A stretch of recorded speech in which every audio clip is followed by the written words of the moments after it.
Can you give us your name and title? Daniel Brian Healihy. When I joined the Navy, I joined as a boy second class. When I retired from the Navy, I retired in the rank of commander. What was your feeling when you went to the Korean War and actually got there? What was your feeling?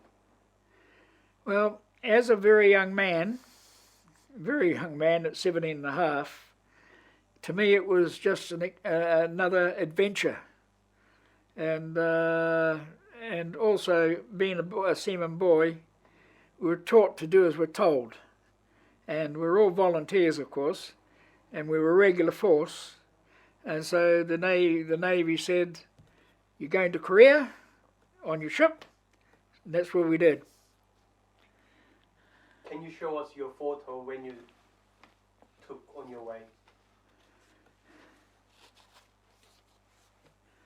When we left New Zealand, we went through Sydney and did our work up for a couple of weeks. Then we went from Sydney to Singapore, and then from Singapore we went to Hong Kong. And while in Hong Kong, I had this photo taken for my parents, and I sent it home. It was taken in Wan Chai in Hong Kong, a photographer in Wan Chai. Who was it?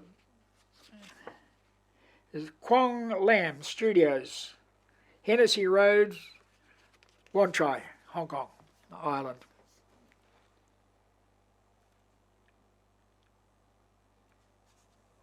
Your thoughts and wishes for peace in Korean Peninsula? Pardon? Your wishes or thoughts? Well, I sincerely hope that the great endeavours that President Moon is doing towards reunification of the two Koreas, I sincerely hope that he has great success. But with North Korea what it is, I wouldn't hold my breath.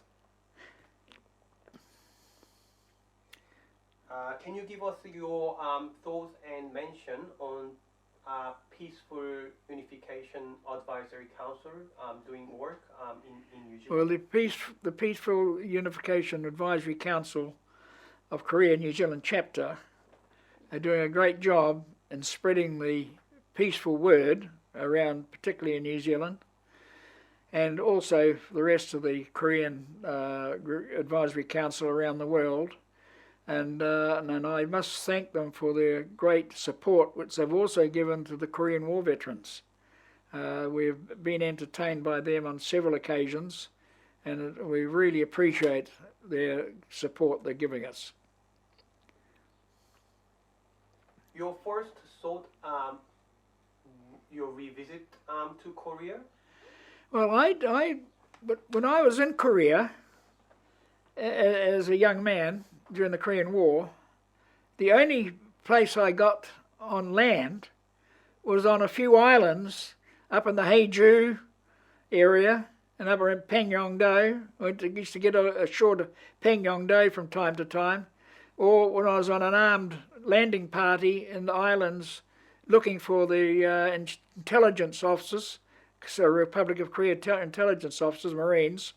That's the only time I got to meet any Koreans, so to speak. Occasionally we'd have Korean vessels, patrol vessels, come alongside us, but they never seemed to come on board. They actually stayed on their own vessels, took water and stuff on board from us and replenishments, but that was about it. And it wasn't until in the 2000s, years 2000s, that I actually had got the opportunity to actually go to Korea. And I found Korea a very, very interesting place to be, considering during the war, the large number of people that were killed, millions were killed, and the complete devastation of the country.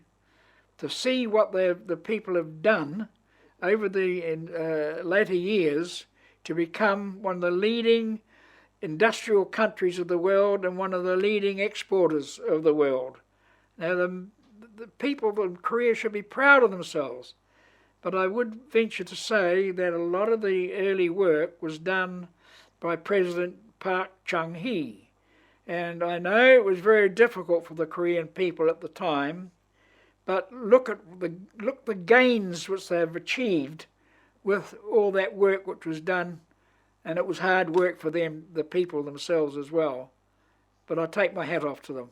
They should be proud of themselves. Every Korean is thanking a lot to all the hard work done by Korean vets, and we thank you all the time. Well, thank you. It was a pleasure talking to you. Thank you.